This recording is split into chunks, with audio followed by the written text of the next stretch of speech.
Hello, and welcome to the Shopfix channel. My name is William Andry, and in today's episode, I want to give you a comprehensive review of my Dewalt DW734 thickness planer. I'm going to go over some great features and a few drawbacks to help you decide if this planer will be perfect for your wood shop. Stick around.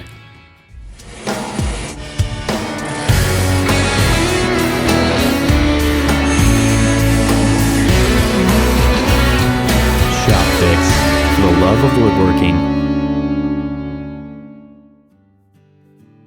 Alright, so the first feature I want to show you on this thickness planer is the mechanism that raises and lowers the cutter head. And on a thickness planer, this is what you're going to be using all the time to adjust the cuts. Well, with the Dewalt model, not only is the mechanism easy to move, it has a display at the top that tells you exactly how far a turn will move the measurement. If you want anything over like an inch, you're gonna have to either measure it on the side of the board, the actual lumber that you're planing, or you're gonna have to rely on this measurement on the planer. And I can tell you with the Dewalt model, the DW734, you can rely on that measurement. I have planed things to specific thicknesses on this without even measuring the lumber. I only use this. Now obviously, if it's uncalibrated, you can easily calibrate it by unscrewing these little screws right here and moving this red mechanism up and down just a hair or a fraction so that you can get that locked in. Now, with me, right out of the box, it was already perfect, so I didn't even have to move that, but you can if you want. But I'd say that the mechanism that lowers and raises the cutter head, along with the accurate measurement that it's calibrated to, is one huge benefit to this planer. Alright, so let's move on to the next feature of this Dewalt planer, and it's one of the most important features in my mind. So first we covered how to lower the cutter head, and as you see, I've lowered the cutter head to little over 3/4.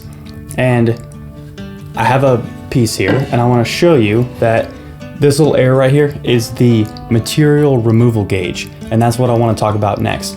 The material removal gauge is so important to actually setting the height at which you want to plane at, because one of the things that can go wrong when you're planing lumber is that if you set the cutter head too low and you start taking off too much lumber, the planer is either A, going to just stop and you won't be able to plane, and then you have to turn off the machine and raise it up and pull it out. Or worse, it could actually damage the blades or the rollers or the whole machine itself. So making sure that you're not planing too much lumber is super important. And with the material removal gauge, you can just slide it under there. And as you can see, I've set the planer to take off 1/16 of an inch, as indicated by this gauge. Now, if I remove the lumber, it drops back down to 0. Now, if I wanted to take off a little bit less, all I have to do is raise it up a turn, and you can see now I'm almost taking off 1/32. So you can adjust exactly how much lumber you want to take off by slightly adjusting while you have it under the material removal gauge. So that's also a huge benefit. Overall, I've noticed that this thing produces really nice smooth finishing surfaces. So far, we've covered the mechanism to lower and raise the cutter head. I've explained the importance of the material removal gauge on this Dewalt model. And next, I want to talk about the hold down and also how much this planer can actually plane. So when you get the material removal gauge set up exactly where you want, and you know exactly how much you want to take off, and you have that all adjusted, all you have to do is simply clamp it down, and now if you try to raise and lower the blade, it's not going to go anywhere. So that's important if you want to actually get something locked down. That way it locks into place, it's not going to adjust, you can't accidentally adjust it, and it's not going to move during the cut. So that's awesome too. Now, a really cool aspect of this planer is that it can actually plane lumber all the way down to 1/8 of an inch. Really super thin, So that's really cool. And then it can go all the way up to 6 inches, which I mean is massive. I've never had to use it at that capacity, but you can if you need to. Another important feature on this Dewalt planer is something called the turret stop, and it's on the side of the planer, and it can be adjusted by simply spinning a disc. And what that does is it actually sets the depth that the planer will go down to, so you can get the thickness perfect. So for instance, I can start this turret stop at 3/4, and then as I adjust it, I can go from a 1/2 inch down to a 1/4 of an inch down to 0. So if you need to plane lumber down to 3/4 and all your boards you want exactly 3/4, you can just set the turret stop down here to 3/4 and all the boards will be the same exact thickness. Same thing if you want to plane down to a 1/2 inch or a 1/4 of an inch. So it has those 4 adjustments from 3/4 to a 1/2 to a 1/4 to 0. So it kind of gives you a couple options there if you want your boards all the exact same thickness at those corresponding measurements. So that's another cool feature on this Dewalt planer. Alright, the final feature I want to go over with this Dewalt planer before looking at some of the drawbacks is the folding support wings. Now, when I'm not using the planer, I often put it up like this so that it saves room in my wood shop, and also so obviously I don't hit it or damage it. And this thickness planer can actually be portable too. It's only 80 pounds. It's not really heavy, so you can transport it. Actually, it has these handles on the side for taking it to go, so you could fold up the support wings and actually take this somewhere if you needed to have it portable and move it around when you want to use it.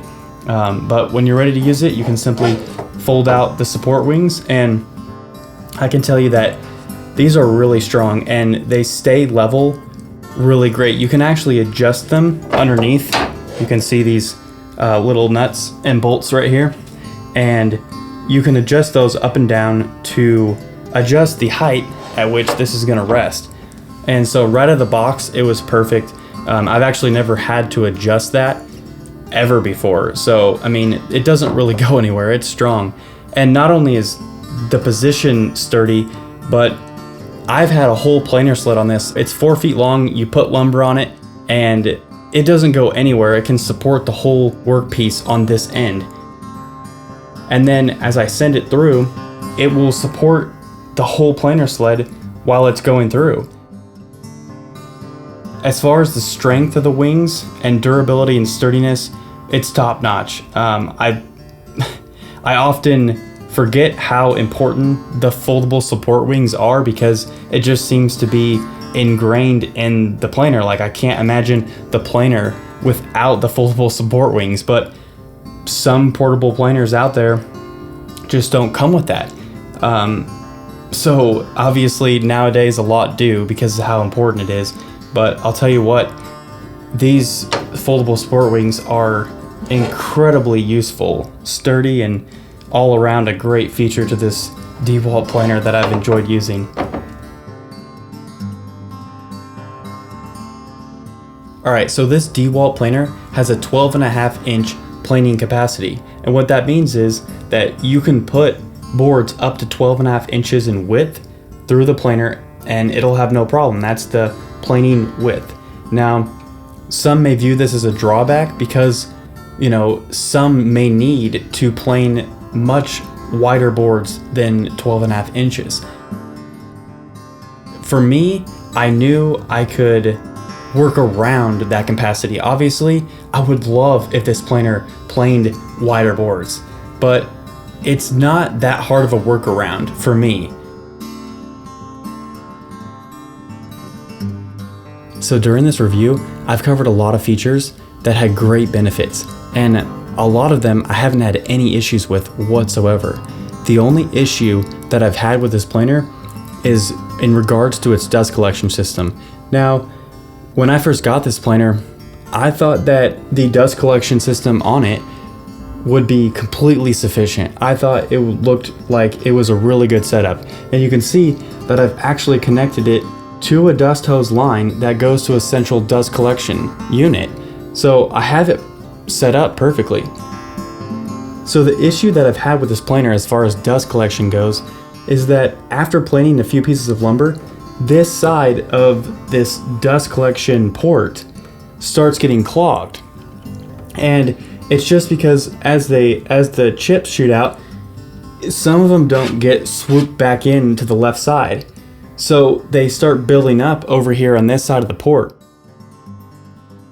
Over time, it'll start building up further and further. And then because this is built up on this side, it'll start building up right above the cutter head. And then after a while, you'll start getting chips just thrown back out at you on the other side because the chips have nowhere to go.